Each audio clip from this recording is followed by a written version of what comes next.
আসসালামু আলাইকুম রহমতুল্লাহি বারাকাতু। আজ আমি আপনার সাথে একটা রেসিপি শেয়ার করবো।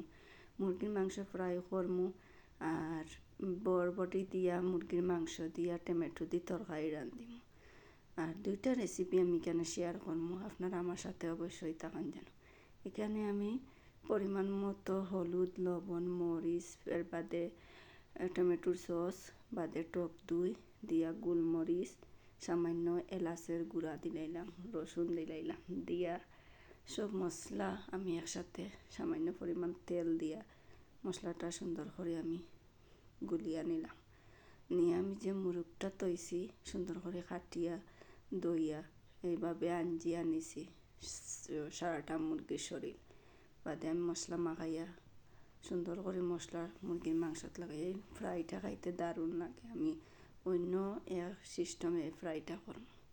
এদিকে আমি বরবরি রান্ধিবার লাগি মশলা নিলাম গোলমরিচের গুঁড়া, হলুদের গুঁড়া, জিরার গুঁড়া, বাদে লবণ, টমেটোর সস। এখানে নিলাম পেঁয়াজ, কিছু ব্লেন্ড করে নিলাম পেঁয়াজের মেশিন দিয়া, রসুন নিয়ে আমি একটা ডেক বসাইয়া দিলাইলাম। দিয়া ডেগের মাঝে প্রথমে পেঁয়াজটা দিলাইলাম,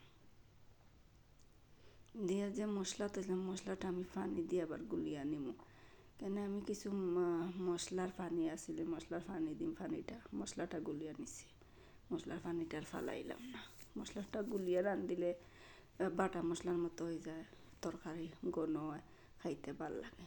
এরপরে আমি এখানে প্যান বয়াইয়া মুরগিটা ফ্রাই করার লাই হালকা পরিমাণ তেল দিলাম। এদিকে আমার পেঁয়াজটাও হালকাভাবে বাদামি কালার করে আমি ভাজিয়া নিই। আর ভাজা শেষ পেঁয়াজটা এখন আমি যে মশলা তৈলাম মশলাটা দিলাইলাম, আর মশলার বাটিটা দইয়া পানি দিলাইলাম।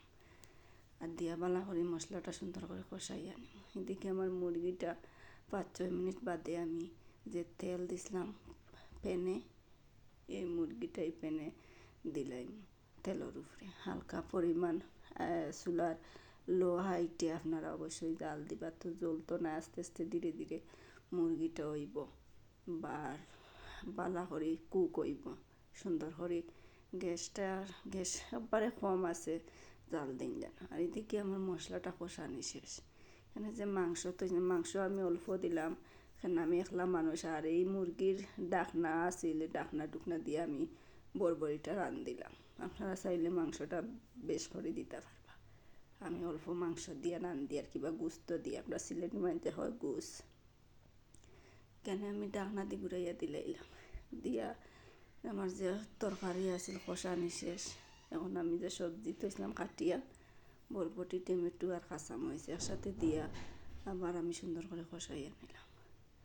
আর তরকারি যত কষানি হইব অত মজা হইব, কম মশলায় তরকারি ভাল লাগবো খাইতে। আপনারা সবসময় নতুন যারা খেয়াল করবা, তরকারি যত কষাইবাই অত তরকারি ভাল লাগবো, খাইতেও ভাল লাগবো, দেখতেও সুন্দর লাগবো। এরপরে আমি পরিমাণ মতো জুল দিলাইলাম। জুল দিয়ে আমি 5-6 মিনিট জাল দিমু ডাকনা দিয়া। আর আমার ভিডিও যদি আপনার ভালো লাগে তো অবশ্যই আমার পাশে থাকুন যেন। এদিকে আমার মুরগির ফ্রাইটা এক পার্টে হয়ে গেছে। আমি আর এক পার্ট উল্টাইয়া দিই। আর এক হাতে মোবাইল তো, আর হাতে উল্টাইতে গেলে কিছু সমস্যা হয়, আপনারা কিছু মনে করেন না যান। আর এদিকে আমি একটা সালাদ বানাই, সৌদি আরব এই সালাদটা খায় সবসময়। এই সালাদ শরীরের লাই খুবই উপকারী। এখানে আমি টক দই নিলাম, 2 কোয়া রসুন নিলাম, আর একটা শসা আর গাজর নিয়ে আমি এইভাবে পেঁয়াজের মেশিন দিয়া এইভাবে ব্লেন্ড করে নিলাম, কাটিয়া নিলাম।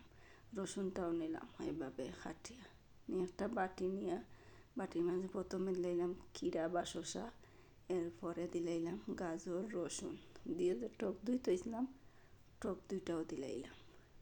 টক দই পুরাটা আমি দিলাইম, যে অর্ধেক দিয়ে আমি মুরগির মাংস ফ্রাই করছি আর অর্ধেক দিয়ে আমি সালাদ বানাইলাম। এদিকে আমি লেবুর রস দিলাইলাম সামান্য পরিমাণ, দিয়ে আমি সবগুলো মিক্স করিয়া নিলাম। খুব দারুণ টেস্ট লাগে। এখানে আমি আর কিছু ফুরাইলাম না। এদিকে আমার তরকারিটাও দহকা হয়ে গেছে, বরবটি রান্নাটা আমার হয়ে গেছে। আর বরবটি রান্না শেষ। এদিকে আমার মুরগির মাংসটাও ফ্রাই হয়ে গেছে।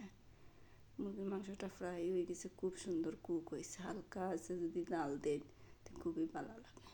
আমি তরকারিটা লইলাম, কেনে পরিবেশন করলাম। আর আমার ভিডিও যদি আপনারা একটু ভালো লাগিয়া থাকে তো অবশ্যই